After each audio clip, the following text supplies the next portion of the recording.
Halo, Assalamualaikum warahmatullahi wabarakatuh. Di video ini saya akan menjelaskan salah satu error yang biasanya bikin pusing para pemilik website. Nah, errornya adalah WordPress galat, ya. Kalau bahasa Indonesia itu seperti ini biasanya.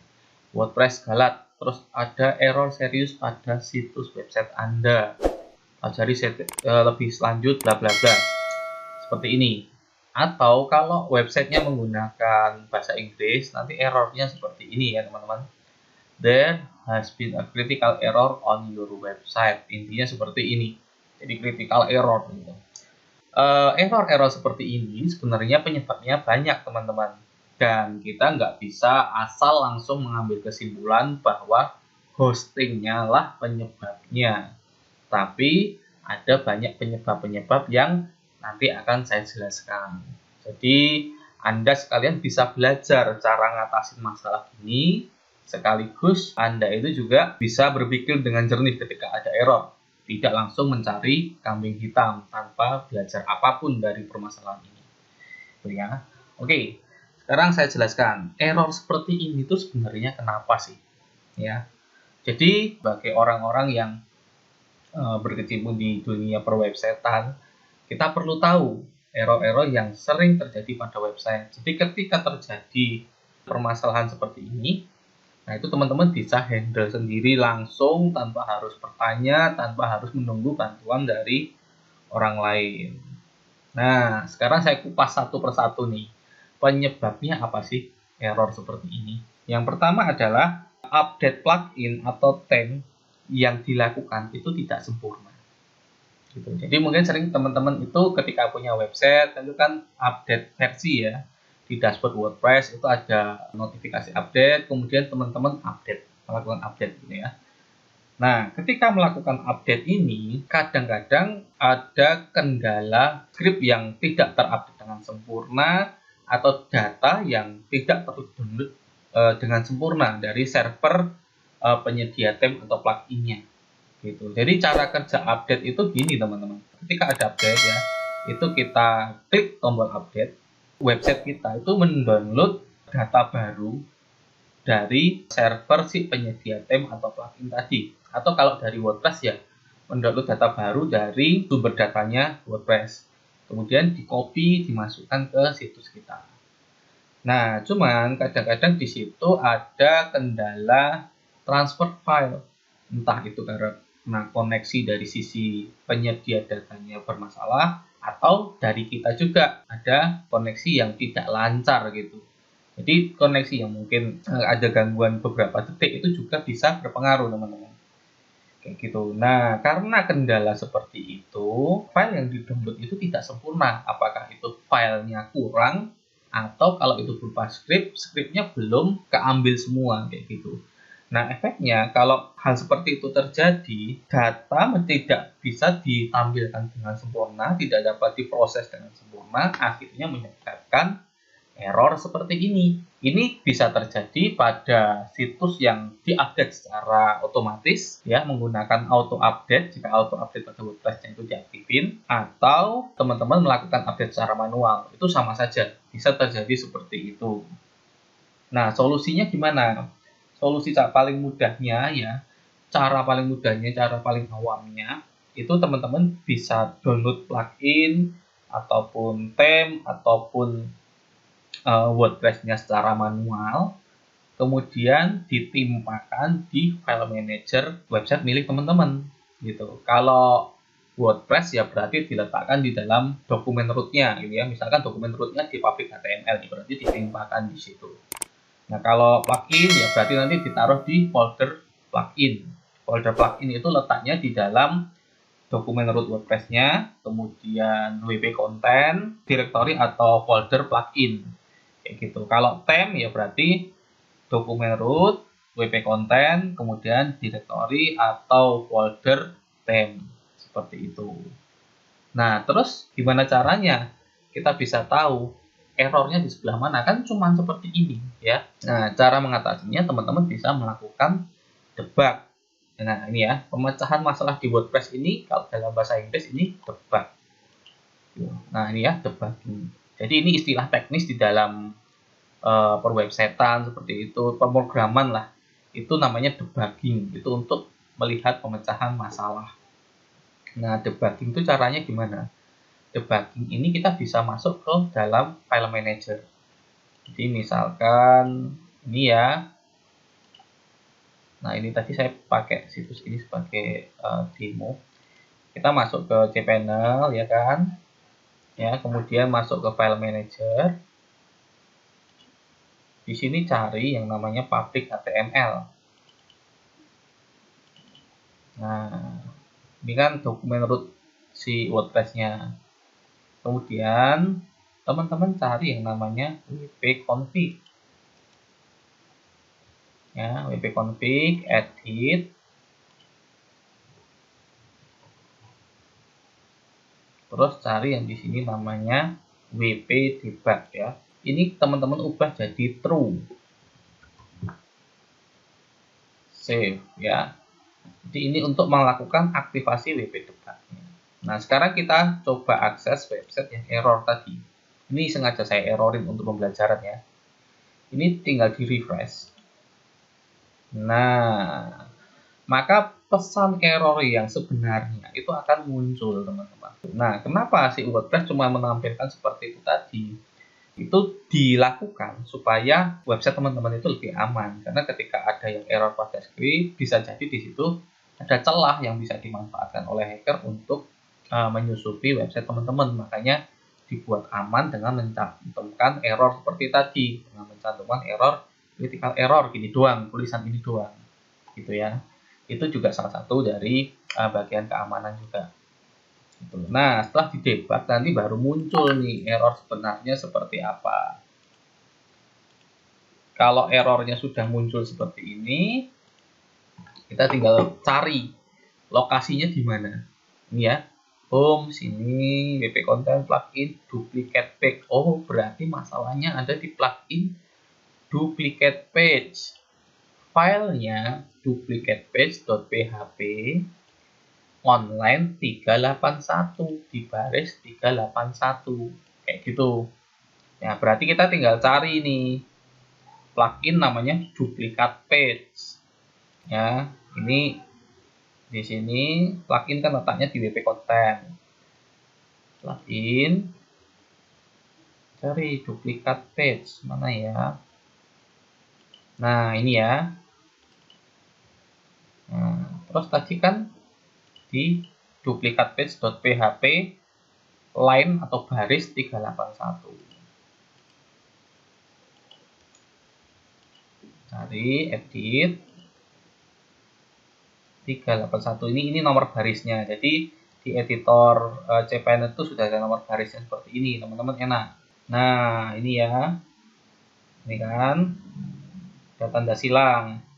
Di situ ada unexpected dan kurung kurawal. Berarti kurung kurawal inilah penyebab errornya. Gitu kan. Ini tinggal dihapus aja.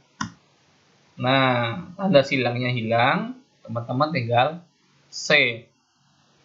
Oke, terus coba lagi di sini. Ya, di refresh. Errornya sudah hilang, tampilan websitenya sudah muncul lagi. Nah, kalau sudah seperti ini, debugnya matiin lagi teman-teman supaya websitenya lebih aman. Back lagi, kita cari debug tadi kan ada di wp-config, ya, diubah jadi false lagi. Seperti ini, kemudian di save. Udah, nanti kalau error lagi ya tampilannya yang tadi itu kayak gini. There has been critical error. Jadi kalau teman-teman dapat error kayak gini, ya, atau error seperti yang sebelumnya tadi, itu jangan bingung dan jangan langsung mengambil kesimpulan bahwa itu hostingnya macam-macam. Karena ada penyebab-penyebab lain biasanya. Oke, lanjut ya. Itu tadi yang pertama, yaitu update plugin atau theme yang tidak sempurna. Contohnya tadi itu bisa jadi barisnya ada yang salah, barisnya ada yang kurang, dan lain sebagainya. Itu yang pertama. Nah, kemudian yang kedua, itu ada plugin atau theme yang tidak kompatibel dengan WordPress yang kita gunakan saat ini. Ketika kita melakukan update theme atau update plugin, itu kadang-kadang ada script-script yang dia nggak kompatibel kayak gitu. Bisa jadi karena WordPress-nya itu versinya terlalu baru ya, atau mungkin sebaliknya WordPress-nya nggak pernah diupdate, tapi kita pakai plugin dan theme yang paling baru, kemudian jadi error. Itu juga sering terjadi seperti itu. Efeknya seperti itu juga. Kemudian yang ketiga, ada plugin atau theme yang bentrok. Nah, ini juga sering terjadi, teman-teman. Nah, bentroknya itu seperti apa? Jadi, plugin, kemudian theme, itu kan dibuat menggunakan kode-kode pemrograman ya. PHP, CSS, JavaScript, dan lain sebagainya. Kayak gitu. Nah, kadang-kadang kode-kode ini itu bentrok atau bertabrakan gitu ya fungsinya antara satu plugin dengan plugin yang lainnya. Jadi misalkan teman-teman punya 10 buah plugin.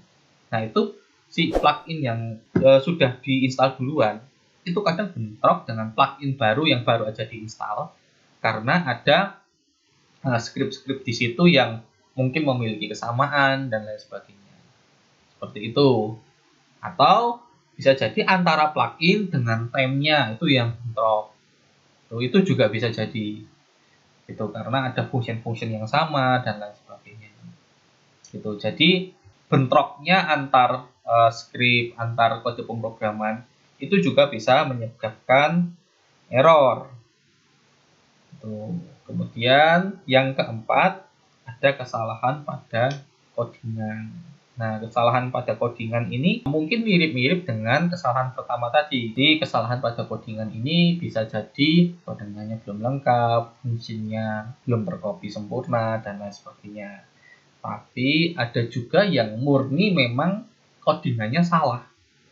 Gitu. Jadi, ada pengembang-pengembang theme ataupun plugin itu yang dia melakukan update pada theme dan pluginnya, tapi nggak dites dulu gitu. Dan karena tidak adanya pengetesan, itu kadang-kadang yang terjadi adalah ketika plugin ataupun theme-nya tadi diupdate, nah akhirnya ketika websitenya dibuka, ya karena adanya error yang belum dites tadi, imbasnya ke websitenya memunculkan pesan error. Mungkin fungsinya hilang, fungsinya rusak, seperti itu. Kadang-kadang terjadi juga kayak gitu. Karena memang ya namanya developer ya manusiawi, kadang-kadang ada yang kurang tertib ketika melakukan update. Mereka tidak melakukan testing terlebih dahulu, tapi langsung dipublish ke produksi, langsung dipublish ke umum. Kemudian yang kelima yaitu penggunaan fungsi auto update plugin ataupun theme di WordPress. Jadi auto update ini sebenarnya fitur yang bagus dari WordPress, di mana si WordPress ini akan melakukan update secara otomatis jika ada pembaruan pada plugin, theme atau WordPress itu sendiri. Cuman ada efek samping di situ. Ketika auto update ini terjadi, terus ada masalah seperti yang pertama, misalkan update-nya tidak sempurna. Nah, itu websitenya bisa error. Gitu. Atau ada masalah seperti poin 2 dan 3 tadi. Jadi ada plugin atau theme yang script-nya bentrok. Nah, itu juga websitenya jadi bermasalah juga. Gitu. Makanya banyak pemilik website, entah yang awam ataupun yang sudah jago, itu merasa tidak melakukan apapun, tapi kok tiba-tiba websitenya error. Dan biasanya komplain ke hostingnya pun seperti itu.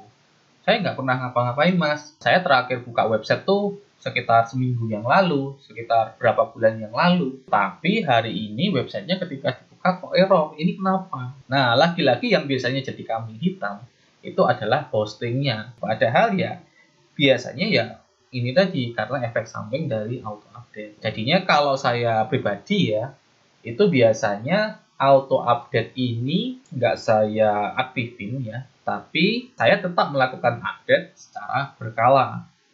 Nah, cara pengetesannya gimana kalau ketika update itu ada error atau enggak? Cara pengetesannya, kalau saya melakukan update manual, itu ya saya update, misalkan hari ini ada update 5 plugin, gitu ya.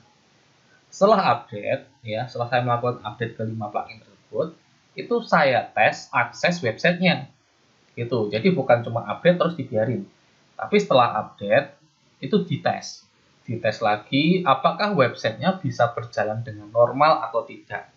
Apakah fungsi-fungsi yang dimiliki oleh plugin-plugin yang kita install itu jalan atau tidak. Gitu. Misalkan pluginnya adalah plugin galeri. Nah, fitur galeri pada website kita jalan atau enggak, atau malah acak-acakan jadinya. Nah, itu perlu dicek. Kayak gitu. Jadi dengan pengecekan yang lebih awal setelah kita melakukan update seperti ini kita akan tahu penyebabnya karena apa dan apa yang harus dibenahi. Jadi kita nggak akan kaget seperti itu tadi. Saya nggak ngapa-ngapain kok tiba-tiba websitenya error. Jadi bagi teman-teman sendiri langsung dapat solusi dan websitenya nggak berlarut-larut error, dan juga teman-teman itu nggak perlu menunggu solusi dari siapapun. Semuanya bisa teratasi dengan cepat dan tanpa harus stres, tanpa harus pusing. Kayak gitu teman-teman. Ya, jadi itu tadi cara mengatasi critical error ya pada website beserta penyebab-penyebabnya. Jadi saya sengaja memberikan edukasi seperti ini supaya teman-teman itu punya pemahaman tentang error pada website ya, punya ilmu baru tentang bagaimana cara memperbaiki website yang error. Jika suatu saat ada kendala pada website yang teman-teman miliki, teman-teman bisa langsung gercep ya, bisa langsung gerak cepat mengatasi itu. Jadi nggak kehilangan momentum visitor yang datang ke website tapi websitenya nggak bisa diakses dan lain sebagainya. Seperti itu teman-teman. Nah, semoga video ini bermanfaat dan bisa teman-teman gunakan jika suatu saat ada kendala seperti ini pada website yang teman-teman miliki. Oke, terima kasih dan sampai jumpa di video saya yang lainnya.